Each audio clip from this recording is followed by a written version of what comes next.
Hey, this is John from Exodus Mobile here.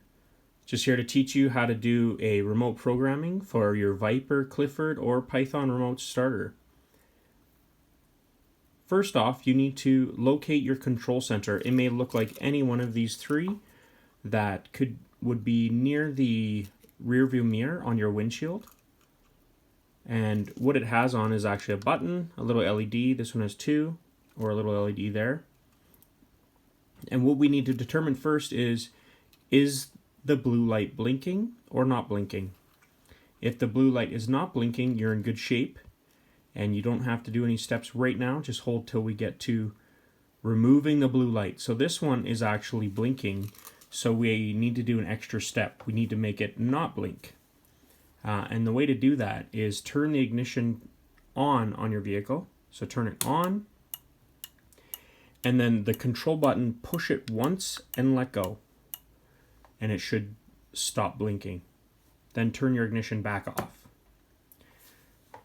Now that it's no longer blinking, we can go to our key fob, and on the side or on the bottom there will be a function button, a little F like that.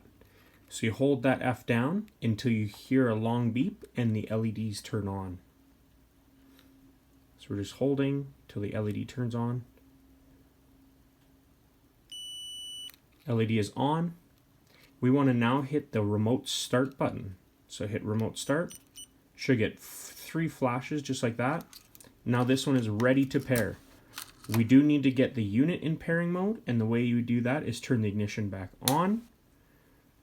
Press and release the antenna button one time, release, and then press and hold until you see the light flashing. So now that the light's flashing, you can let go. It's still flashing, and you can press and hold the lock button down. So we're going to press and hold the lock button, and in this case this one actually gives us confirmation it did program. Now we can hold the function button on the side and the LED will go. On a one-way, you hold it 2 times and it'll go away. Now you can turn your ignition back off. The LED is no longer flashing, and now you can test your remote. So this one locks and unlocks with no problems, and should start as well. So that's John from Exodus Mobile, and just doing remote programming for your Viper, Clifford, or Python remotes. Thank you.